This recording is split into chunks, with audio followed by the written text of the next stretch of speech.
여호와여, 내가 깊은 곳에서 주께 부르짖었나이다. 주여, 내 소리를 들으시며 나의 부르짖는 소리에 귀를 기울이소서. 아멘.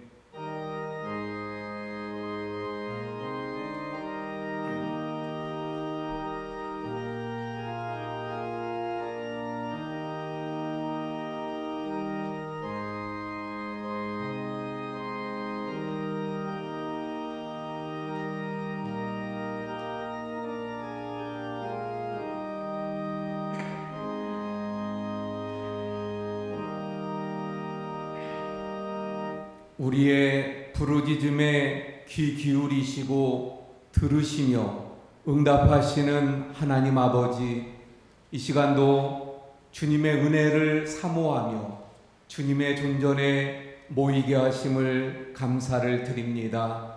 모인 저희들 위에 성령으로 임재하여 주시옵시고, 또한 예배하는 모든 심령들 위에 성령으로 충만하게 하시며 간절히 사모하는 그 은혜를 부어주셔서 하늘의 신령한 복과 이 땅의 기름진 복으로 풍성하게 해 주시는 복된 시간이 되게 해 주시옵소서. 예수 그리스도의 이름으로 기원하옵나이다. 아멘. 자리에 앉으셔서 73장 찬송합니다.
드리겠습니다.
이날에 너희를 위하여 속죄하여 너희를 정결하게 하리니 너희의 모든 죄에서 너희가 여호와 앞에 정결하리라. 아멘. 나는 전능하신 아버지 하나님 천지의 창조주를 믿습니다. 나는 그의 유일하신 아들 우리 주 예수 그리스도를 믿습니다. 그는 성령으로 잉태되어 동정녀 마리아에게서 나시고 본디오 빌라도에게 고난을 받아 십자가에 못 박혀 죽으시고 장사된 지 사흘 만에 죽은 자 가운데서 다시 살아나셨으며 하늘에 오르시어 전능하신 아버지 하나님 우편에 앉아 계시다가 거기로부터 살아있는 자와 죽은 자를 심판하러 오십니다. 나는 성령을 믿으며 거룩한 공교회와 성도의 교제와 죄를 용서받는 것과 몸의 부활과 영생을 믿습니다. 아멘. 우리 찬송가 292장 찬송합니다.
기도하시겠습니다. 유병순 장로님께서 기도해 주시겠습니다.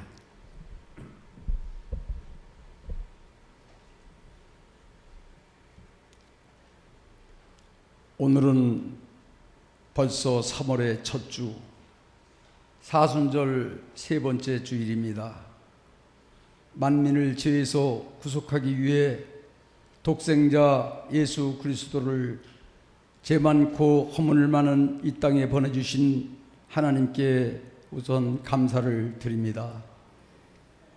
주님께서는 죽을 수밖에 없었던 우리들을 구원하시기 위해 골고다의 힘든 길을 십자가를 지시고 가신 주님을 생각하며 우리들도 믿음으로 주님 가신 길에 동참하게 하시옵소서.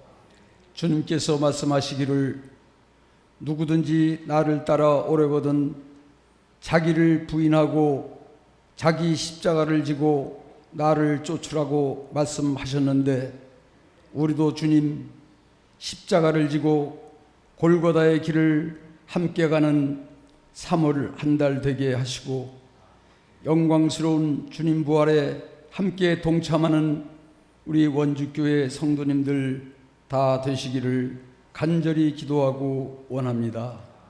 사랑의 하나님, 국내외적으로 아직도 끝이 보이지 않는 코로나의 전쟁과 저마다의 이권을 위한 싸움으로 어수선한 이 세상을 불쌍히 여겨주시고 하루속히 모든 재앙으로부터 탈출하게 하시옵소서.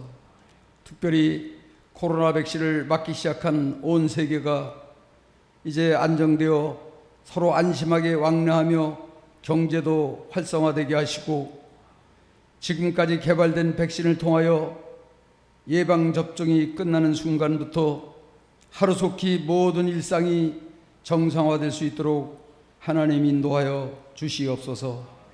오늘도 성전에서 또는 각자가 있는 처소마다에서 하나님께 드리는 예배를 통하여 하나님 홀로 영광받아 주시옵소서.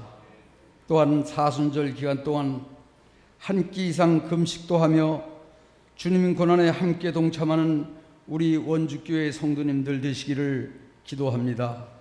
오늘도 귀하신 하나님의 말씀을 전해주실 우리 목사님 항상 건강으로 지켜주시고 성령 충만, 말씀 충만함을 통하여 정말 우리들이 목사님을 통하여 전해주시는 말씀에 그 말씀들이 우리들 영혼에 많은 씨앗이 뿌려져서 열매도 많이 맺는 말씀 되게 하시옵소서.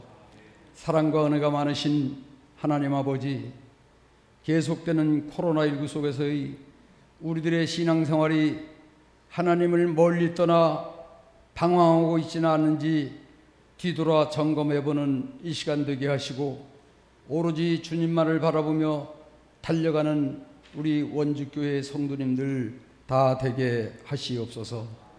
오늘도 예배를 위해서 수고하시는 모든 손길들 하나님의 축복을 더하여 주시옵소서.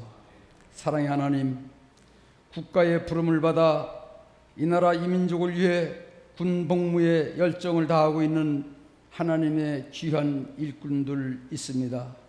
어떠한 어렵고 힘든 훈련과 그들이 근무하는 곳마다 하나님께서 항상 보호해 주셨다가 그 복무를 마치고 돌아오는 그 시간까지 인도하여 주시옵소서.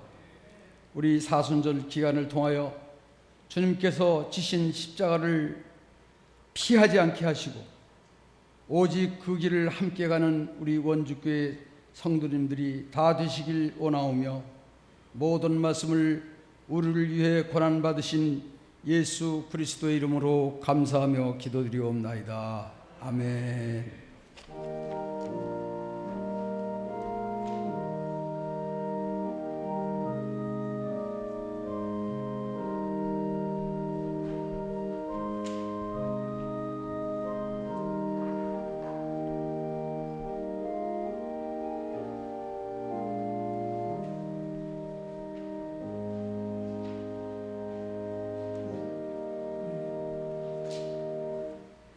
오늘 성경 말씀은 신명기 11장 10절에서 12절 말씀입니다. 내가 들어가 차지하려 하는 땅은 내가 나온 애굽 땅과 같지 아니하니 거기에서는 너희가 파종한 후에 발로 물 대기를 채소밭에 댄과 같이 하였거니와 너희가 건너가서 차지할 땅은 산과 골짜기가 있어서 하늘에서 내리는 비를 흡수하는 땅이요 내 하나님 여호와께서 돌보아 주시는 땅이라. 연초부터 연말까지 내 하나님 여호와의 눈이 항상 그 위에 있느니라. 아멘. 아멘. 할렐루야. 3월 첫 주일을 맞이해서 또 점점 더 이제 겨울이 멀어지고 또 봄이 가까워오는 그런 가운데 오늘 주일을 맞아 하나님 앞에 예배하는 우리 모든 성도님들에게 하나님의 은혜가 더욱 풍성하기를 축원을 드립니다. 특별히 오늘 이제 3월을 맞이하면서 성전에 나와서 예배하는 우리 성도님들이 더 많아진 것 같아요. 1부 때도 좀 더 많은 분들이 오셨는데 또 2부에도 많은 분들이 또 함께 오셔서 너무 감사드립니다. 또 가정에서 온라인으로 예배드리는 우리 성도님들에게도 감사드리고 늘 예배 가운데 하나님의 풍성한 은혜들이 더욱 넘쳐나기를 바랍니다. 우리가 구원받은 것이 하나님의 은혜로 구원받은 거죠. 전적인 하나님의 은혜입니다. 그래서 우리 구원은 은혜로 받은 거예요. 그런데 여러분, 구원받은 후에 구원받은 우리는 그러면 또 어떻게 살아갑니까? 은혜로 살아가는 줄 믿으시길 바랍니다. 구원받을 때도 은혜요. 구원받은 후에 우리의 삶도, 천국 갈 때까지 우리의 삶도 하나님의 은혜 가운데 우리가 살아가게 되는 것입니다. 그래서 우리가 봉독한 오늘의 말씀은 바로 구원받은 하나님의 사람들이 은혜가 아니면 살아갈 수 없음을 잘 말씀해주고 있는 그러한 본문이라고 할 수 있습니다. 10절 우리가 봉독한 말씀 앞부분에 보면 이렇게 말씀하죠. 네가 들어가 차지하려는 땅은 네가 나온 애굽 땅과 같지 아니하다. 이렇게 말씀하고 있어요. 그래서 이 본문 말씀에 보면 두 가지의 땅이 나오는 것을 볼 수가 있죠. 첫 번째는 어떤 땅이에요? 들어가서 차지할 땅. 또 하나는 어떤 땅이에요? 네가 나온 애굽 땅. 이 두 땅이 있는 것을 먼저 우리가 알 수 있죠. 그래서 이 두 땅을 먼저 한번 살펴보도록 하겠습니다. 먼저 애굽 땅에 대해서 먼저 살펴보도록 하겠습니다. 애굽 땅은 어떤 곳입니까? 이스라엘 백성들이 430년 동안 종살이를 했던 땅이 바로 이 애굽 땅인 것을 보게 되어집니다. 400년이 넘는 그 기나긴 세월 동안 이스라엘 백성들은 바로 왕의 압제 속에서 고통받으면서 하루하루를 살아야만 했던 것입니다. 그런데 하나님께서 지도자인 모세를 보내셔서 그들을 구원해서 10가지 재앙 속에서 바로 왕을 완전히 꺾고 이스라엘 백성들을 애굽 땅에서 나오도록 역사하셔서 그래서 가나안 땅으로 인도해 가신 것을 우리는 알게 되어집니다. 그런데 여러분, 이 출애굽의 사건이 이스라엘의 역사죠. 그런데 이 출애굽의 사건은 단순한 이스라엘의 역사에서만 그치는 것은 아닙니다.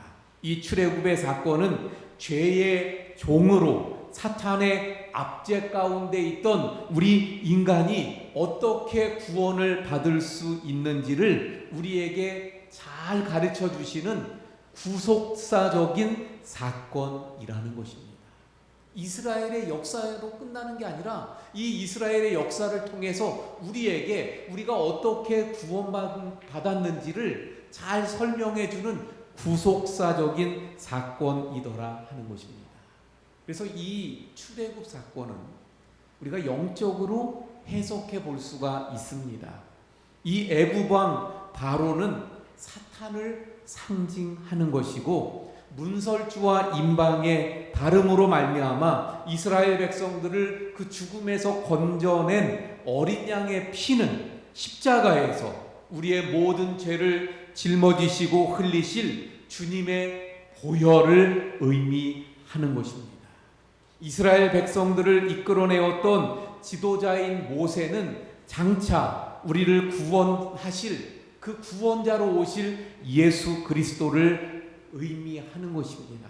또한 애굽 땅에서의 그러면 430년의 생활은 뭘 의미하는 것일까요? 바로 예수님을 믿기 전에 구원받지 못했을 때에 그래서 사탄의 압제 아래 죽음과 사망의 그 법에 있었던 그런 구원받지 못했던 그 비참한 상태를 말씀해 주시는 것입니다.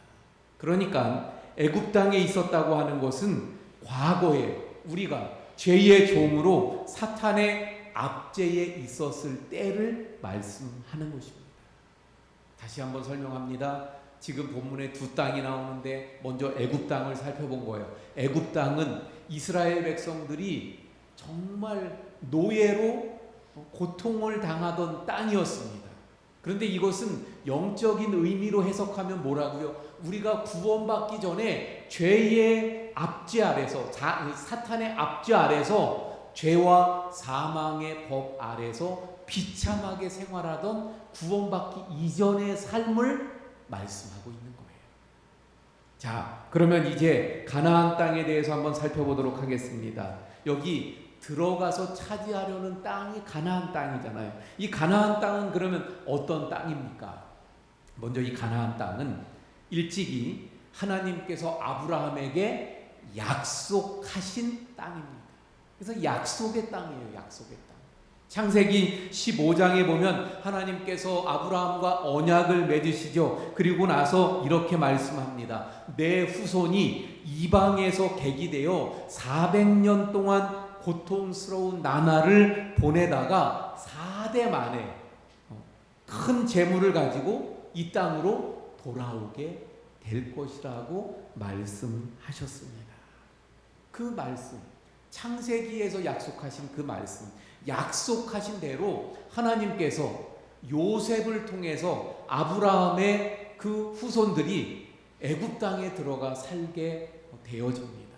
그래서 고센 땅이라고 하는 그 애굽 땅에서 400년 동안, 약 430년, 400여 년 동안 그곳에서 살다가 결국 하나님의 은혜 가운데 출애굽을 하게 되고 요단강을 건너서 마침내 하나님께서 아브라함에게 약속하셨던 그 땅, 그 가나안 땅에 들어가게 되는 거죠. 그래서 이 가나안 땅은 첫 번째로 아브라함을 통해서 주셨던 어떤 땅이라고요? 약속의 땅입니다. 두 번째, 이 가나안 땅은 그러면 어떤 땅입니까? 한마디로 말하면 젖과 꿀이 흐르는 땅입니다. 하나님께서 모세를 부르시죠. 그리고 이스라엘을 인도해서 애굽 땅에서 이끌어서 저 가나안 땅으로 데려가라고 말씀하시잖아요. 그때 하나님께서 하시는 말씀을 보게 되면 바로 이 땅이 정말 하나님께서 주시는 아름답고 광대한 땅, 젖과 꿀이 흐르는 땅인 것을 말씀합니다. 그 땅으로 데려가라, 인도해라, 그렇게 모세에게 말씀하거든요. 한번 볼까요? 출애굽기 3장 8절의 말씀을 한번 봅니다. 내가 내려가서 그들을 애굽인의 손에서 건져내고 그들을 그 땅에서 인도하여 어디로 가요? 아름답고 광대한 땅, 젖과 꿀이 흐르는 땅, 곧 그래서 가나안 족속, 헷 족속, 아모리 족속, 히브리 족속, 그 브리스 족속, 히위 족속, 여부스 족속이 살고 있는 그 지방에 데려가라. 그러니까 지금 가나안 땅을 표현하길 어떻게 표현하고 있어요? 아름답고 광대한 땅, 젖과 꿀이 흐르는 땅이라고 말씀하고 있습니다. 오늘 우리가 봉독한 말씀 바로 앞절 9절에서도 뭐라고 말씀합니까? 9절의 말씀, 그 뒷부분에 보면 그들의 후손에게 주리라고 하신 땅, 꼭 약속의 땅이죠. 약속하신 땅, 곧 젖과 꿀이 흐르는 땅에서 너희의 날이 장구하리라. 젖과 꿀이 흐르는 땅이라고 분명하게 말씀하고 있는 것을 보게 되어집니다. 하나님은 이 가나안 땅을 뭐라고 말씀하고 있어요? 젖과 꿀이 흐르는 땅이라고 말씀합니다. 아름답고 광대한 땅이라고 말씀하고 있어요. 그런데 여러분, 이 젖과 꿀이 흐르는 땅이라는 말이 그 땅 자체가 풍요롭고 그 땅 자체가 좋은 땅이라는 그런 말씀이 결코 아닙니다. 사실 이 가나안 땅은 어때요? 농사 짓기에 굉장히 어려운 척박한 그러한 땅이 아닙니까? 지금은 뭐 수로를 개발하고 스프링쿨러 이런 걸 가지고 물을 대고 하니까 농사를 지을 수 있지만, 그러나 그 당시에는 이 땅은 그 농사 짓기에는 정말 불가능한 그러한 척박한 땅이었던 거예요. 그러니까 다시 말하면 우리 인간의 눈으로 보면, 지난번에 우리가 살펴보았던 것처럼 현실의 눈으로 보면 그 땅은 어떤 땅이에요? 척박한, 아주 안 좋은 땅인 거예요. 그러나 하나님의 관점에서, 하나님의 눈에서 보면 그 땅은 어떤 땅입니까? 젖과 꿀이 흐르는 땅이라고 말씀하고 있는 것입니다. 가나안 땅. 그래서 어떤 땅이에요? 이 가나안 땅은 약속의 땅. 두 번째, 젖과 꿀이 흐르는 땅. 세 번째가 중요합니다. 이 가나안 땅은 천국을 상징하는 것입니다. 출애굽한 이스라엘 백성들이 광야를 지나고 요단강을 건너서 마침내 들어간 땅이 어디라고요? 가나안 땅입니다. 그래서 가나안 땅은 구원받은 하나님의 백성들이 들어가야 되는 천국을 상징하는 것입니다. 그래서 우리가 장례가 나면 부르는 찬송 중에서 많이 부르는 찬송이 뭐가 있어요? 며칠 후 요단강 건너가 만나리. 요단강을 건너서 들어가는 땅이 어디였다고요? 가나안 땅. 근데 우리는 찬송하기를 요단강 건너가서 만나겠대요. 그러니까 결국 이 가나안 땅은 뭘 상징하는 거예요? 천국. 예수님을 믿어서 구원받은 하나님의 자녀들이 장차 들어갈 그 천국을 상징하는 것이 이 가나안인 것을 보게 되어집니다. 그런데 여러분, 더 중요한 것이 있어요. 이 가나안 땅이 장차 들어갈 천국을 상징하고 있기도 하지만, 지금 구원받은 우리들이 이 땅에서 누려야 되는 그 천국을 의미하는 것이기도 하더라 하는 겁니다. 이해가 가시나요? 앞으로 들어갈 천국을 말씀하고 있지만 이 가나안 땅이 또 지금 구원받은 하나님의 자녀들이 있어야 되는 땅이 가나안 땅이라고 말씀하고 있는 거예요. 자, 여러분, 우리가 이 천국에 대한, 하나님 나라에 대한 개념을 늘 말씀드리는데 크게 두 가지가 있는 거예요. 미래적인 하나님 나라와 또 현재적인 하나님의 나라. 그래서 미래성과 현재성을 동시에 갖고 있는 것입니다. 그런데 우리는 천국 또는 하나님 나라 그러면 대부분 어떤 걸 먼저 생각하고 많이 생각해요? 장차 우리가 들어가게 될 그 천국만을 많이 생각해요. 이게 틀린 것은 아니지만, 그런데 성경을 통해서 보면요, 성경에서 말씀하고 있는 천국, 하나님의 나라는 장차 우리가 들어갈 천국보다는 현재성이 있다 그랬죠. 현재, 지금 우리가 구원받은 하나님의 자녀들이 여전히 발을 디디고 살아가는 이 땅에서 누리고, 이 땅에서 경험하고, 이 땅에서 맛보아야 되는 그 천국을 성경은 더 많이 말씀하고 있더라 하는 것입니다. 그러니까 더 중요한 것은 이 땅에서 누려야 되는 천국인 거예요. 우리가 찬송하는 것처럼 내 주 예수 모신 곳이 그 어디나 하늘나라.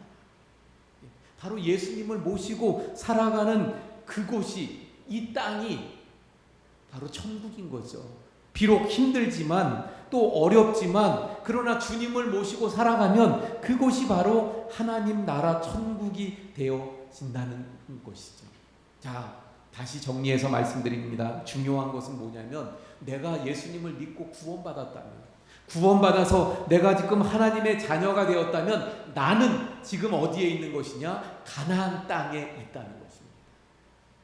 가나안 땅은 누가 있는 곳이냐? 바로 구원받은 하나님의 백성들이 있는 땅이 가나안 땅인 것입니다.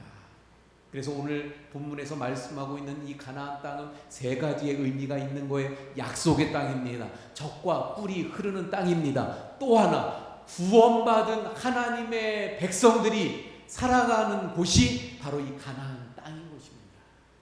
그런데 여러분, 이 가나안 땅은 하나님의 은혜 없이는 살아갈 수 없는 땅입니다. 하나님의 은혜가 아니면 살아갈 수 없는 곳이 이 가나안 땅이에요.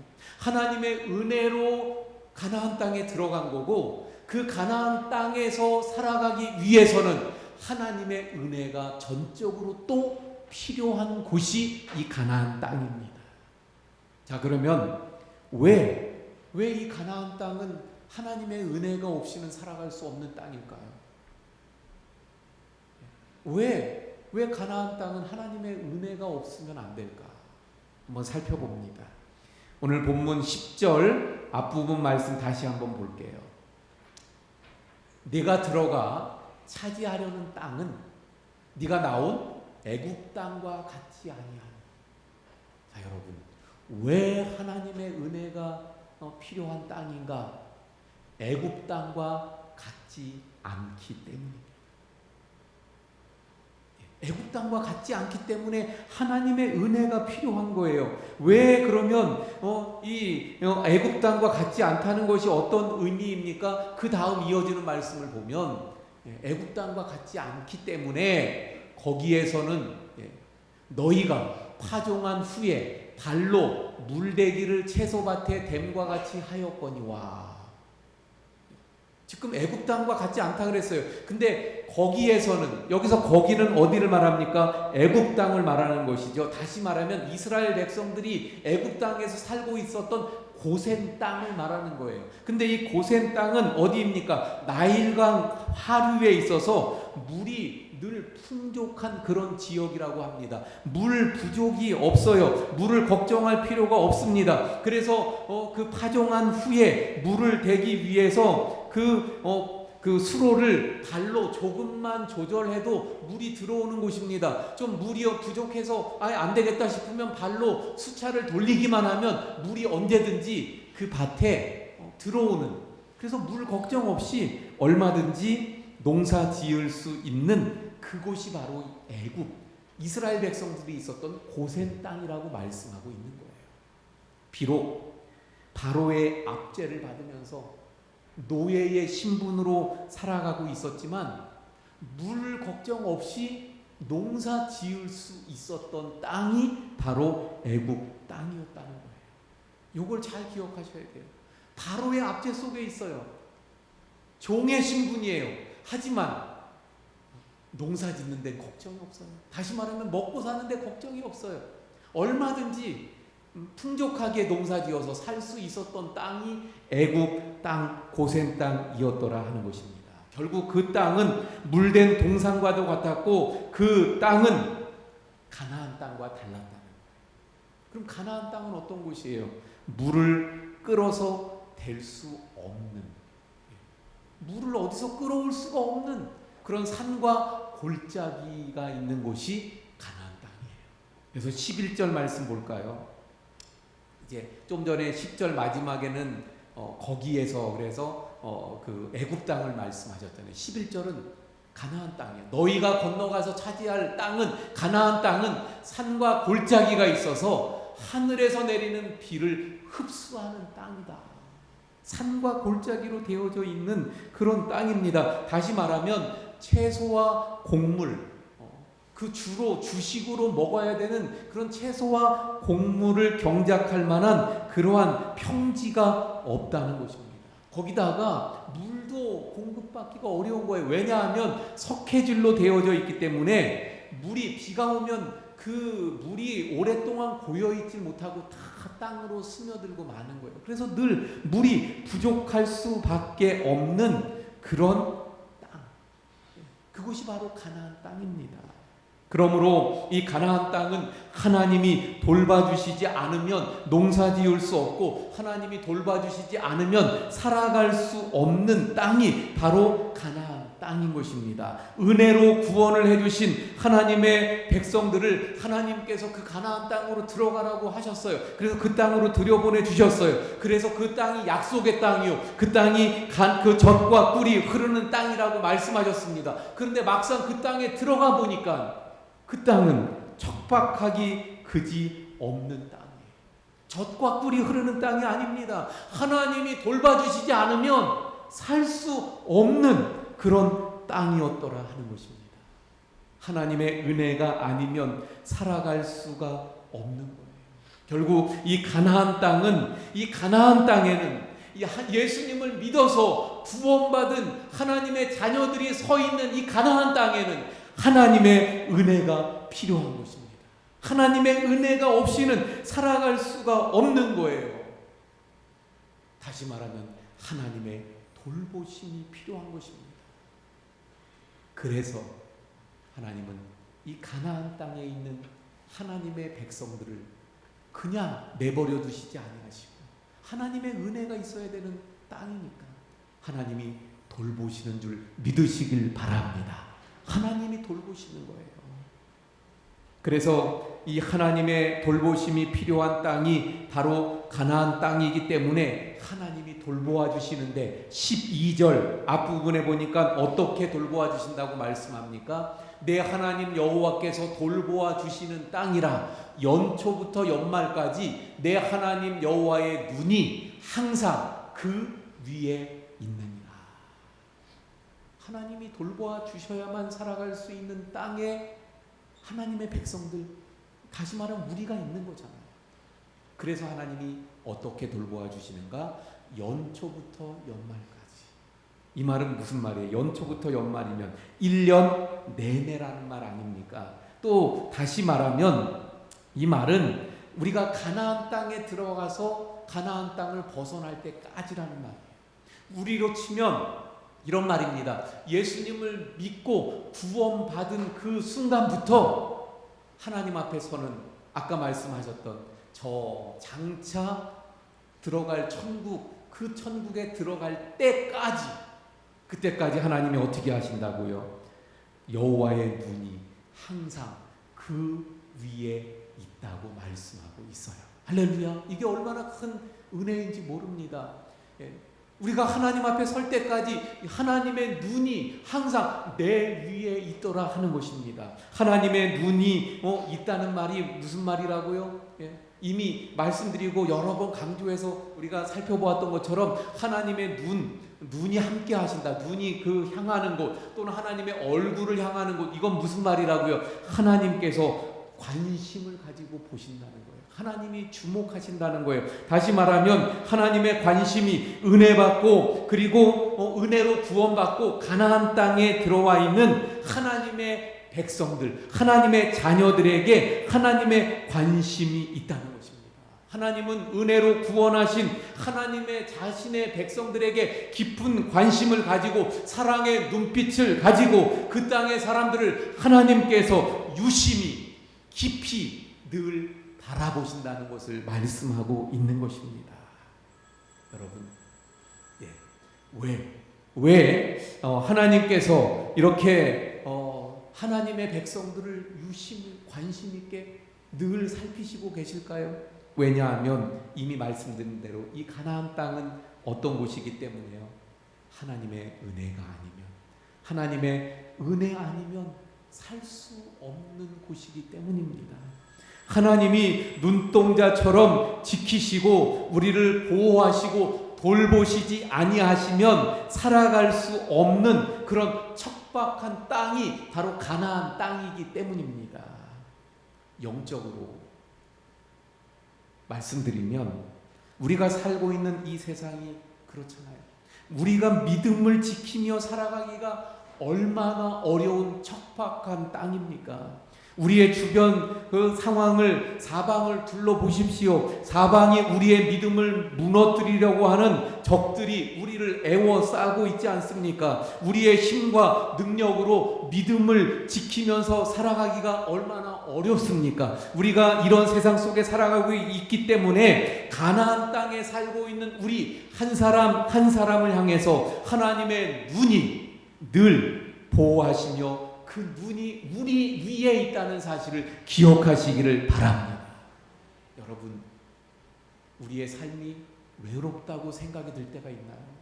참 힘들고 어렵다는 생각이 들 때가 있습니까? 사방으로 우겨싸임을 당할 때가 있습니까? 하지만 여러분, 오늘 말씀처럼 분명히 가나안 땅에 있는 나를 향해서 하나님 여호와의 눈이 내 위에 여전히 있는 줄 기억하시기를 바랍니다.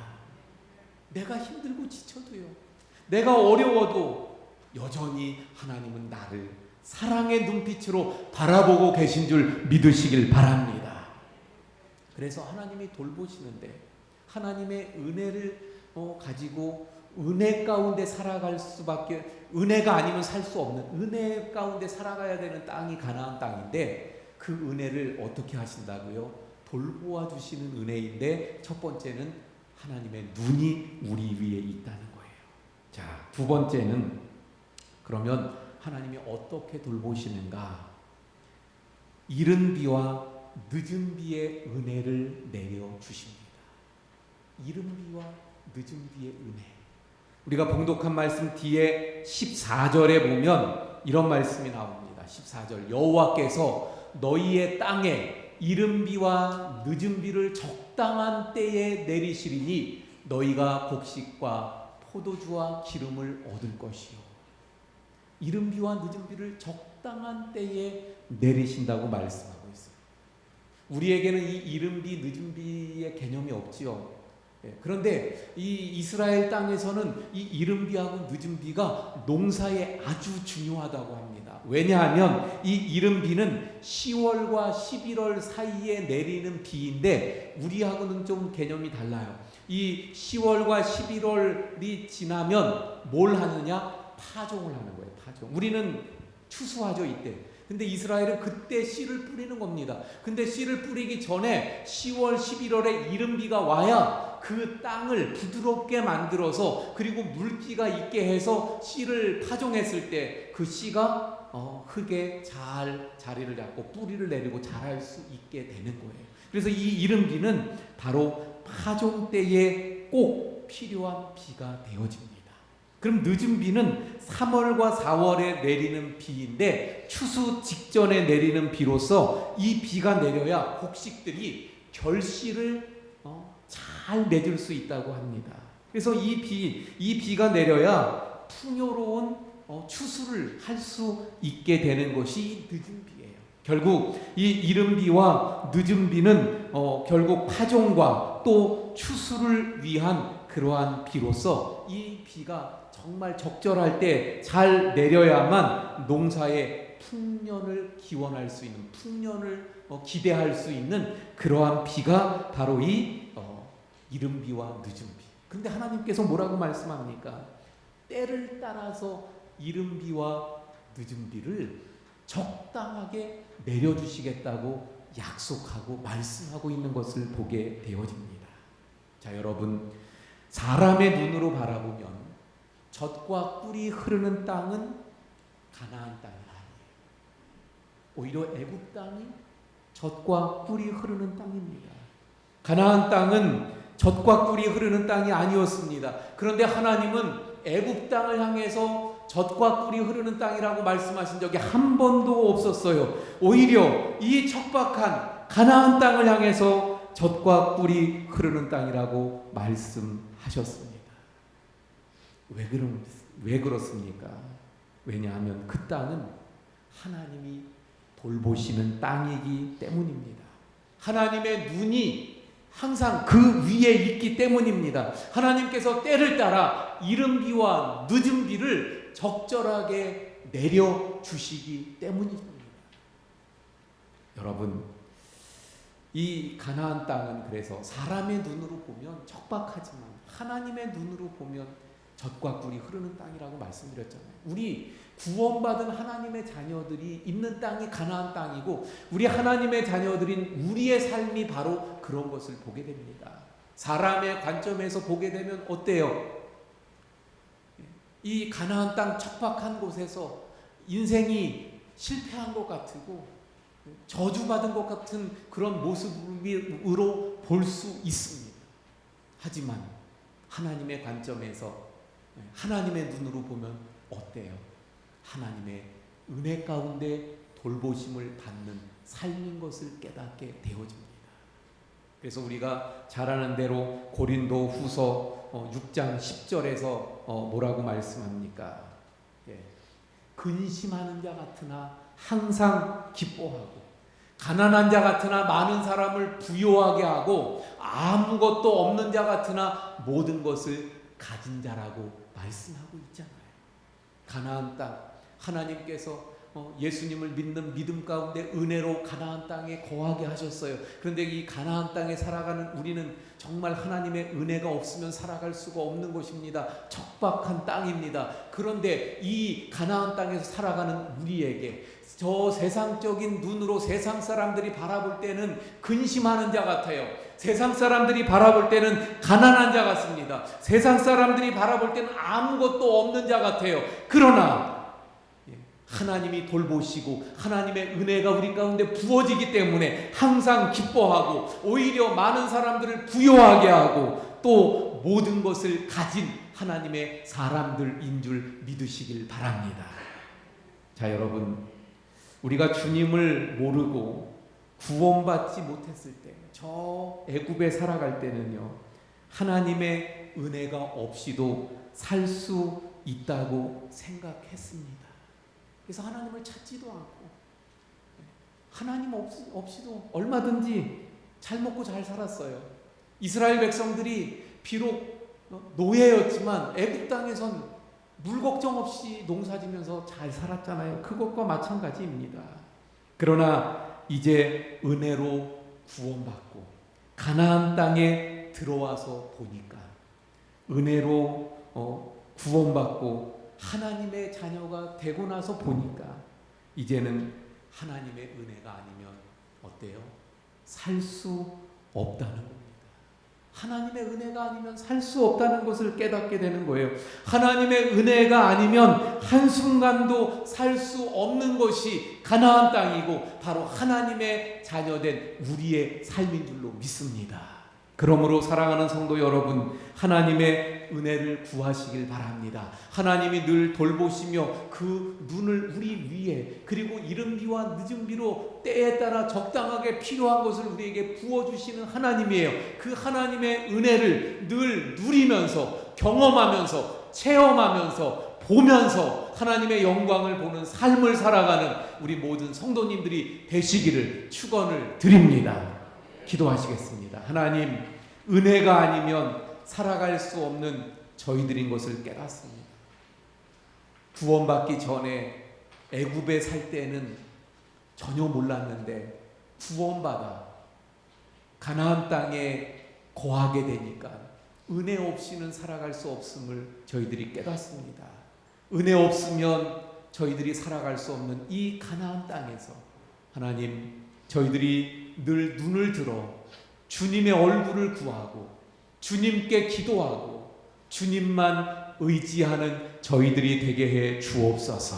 그래서 하나님의 돌보심 가운데, 하나님의 은혜 가운데, 하나님의 눈이 항상 우리 위에 있고, 때에 따른 필요한 것들을 적절한 때에 이른 비와 늦은 비로 우리에게 부어주시는 그 은혜로 늘 저희들이 승리하고 하나님의 그 축복을 누리면서 또 천국을 이 가나안 땅, 이 세상에서 경험하고 맛보고 누리면서 살아가는 우리 모든 성도님들이 다 되게 해 주옵소서. 은혜 아니면 살아갈 수 없는 저희들, 늘 하나님의 은혜가 풍성하게 해 주옵소서. 예수님 이름으로 기도하옵나이다. 아멘. 우리 찬송가 310장 찬송하시겠습니다.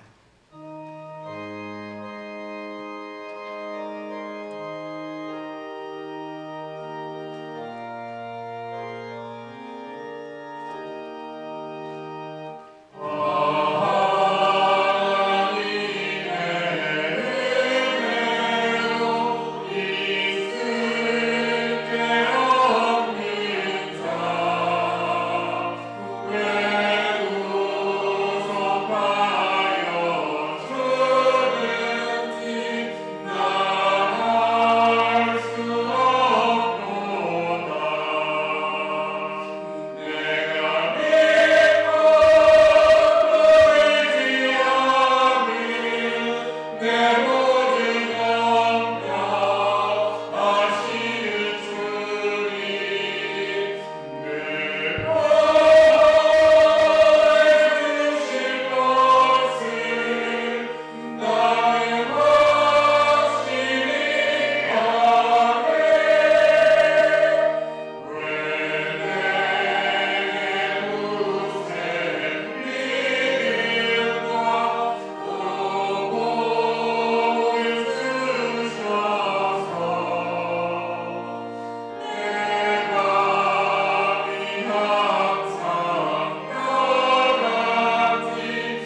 가운데 저희들을 구원하시고 하나님의 은혜로 가나안 땅에 있는 저희들에게 늘 돌보시고 은혜 주시고 또한 필요한 것들을 부어주심을 감사합니다. 이 시간도 그 은혜를 기억하며 믿음으로 감사함으로 정성을 다해 귀한 예물을 주님 앞에 드립니다. 11조 또 선교헌금, 감사헌금, 아동 후원헌금, 특별헌금 또한 사순절 금식 헌금 또 1,000번째 주일헌금 성미도 드립니다. 드린 모든 정성과 또 이 예물을 흠양하여 주시고 또한 그 모든 소원과 기도에 응답하셔서 더 큰 하나님의 은혜들을 때에 따라 적당한 때에 누리는 모든 우리 성도님들이 되게 해 주시옵소서. 아버지 하나님, 우리 모든 성도님들 가정의 평강과 또한 은혜를 부어주시며 또 사업의 형통함을 허락하여 주옵소서. 코로나로 인한 어려움 가운데 우리 모두를 지켜주시고 보호하시며 특별히 몸이 아픈 우리 성도님들에게 강건케 해주시며 우리 모든 성도님들이 믿음으로 늘 승리하게 해 주옵소서. 아버지 하나님, 코로나 속의 어려움을 아시는 주님께서 속히 이 나라가 또 온 세상이 코로나를 벗어나서 극복하고 다시금 평화를 찾을 수 있도록 주여 역사해 주시옵소서. 주님, 모든 것 감사하며 축복하며 예수님 이름으로 기도하옵나이다. 아멘. 자리에 앉아주시기 바랍니다. 우리 함께 인사합니다. 사랑합니다. 축복합니다.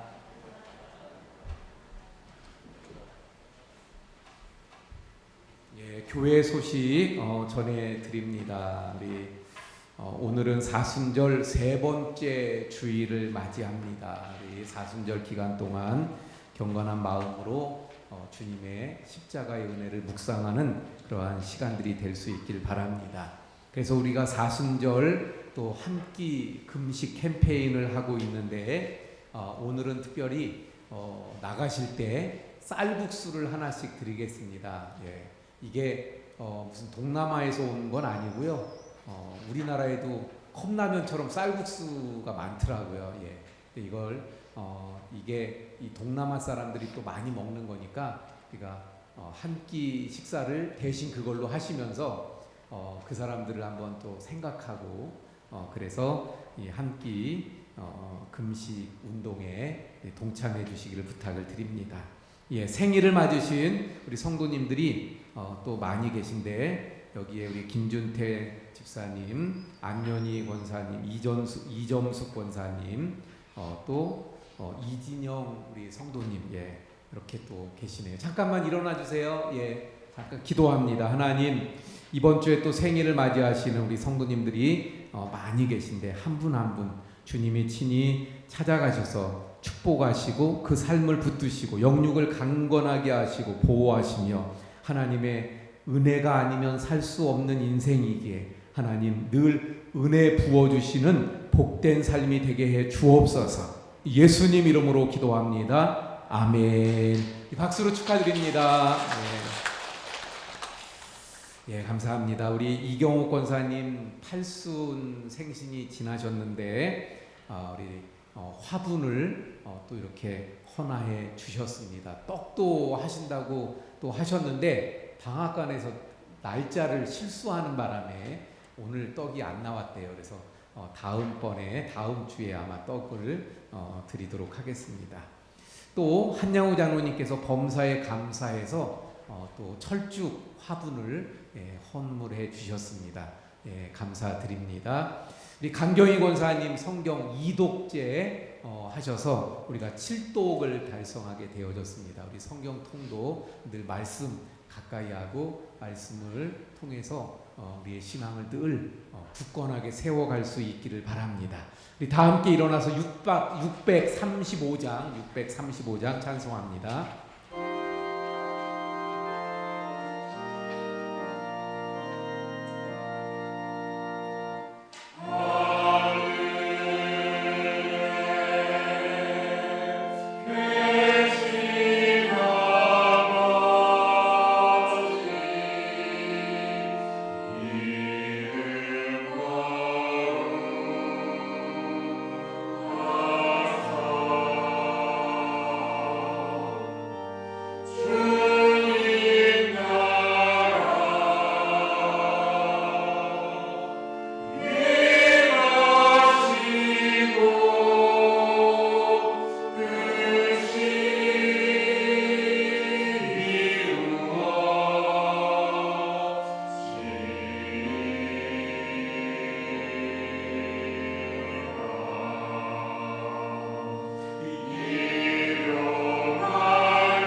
이제는 우리 구주 예수 그리스도의 은혜와 아버지 하나님의 극진하신 사랑하심과 성령님의 감화감동비로 교통하심의 역사가 은혜 아니면 살아갈 수 없는 인생임을 알고 늘 주님을 바라보며 주님의 얼굴을 구하는 우리 모든 성도님들 머리머리 위에와 가정과 생업과 교회와 나라 위에 지금부터 영원까지 함께 하시기를 간절히 축원하옵나이다.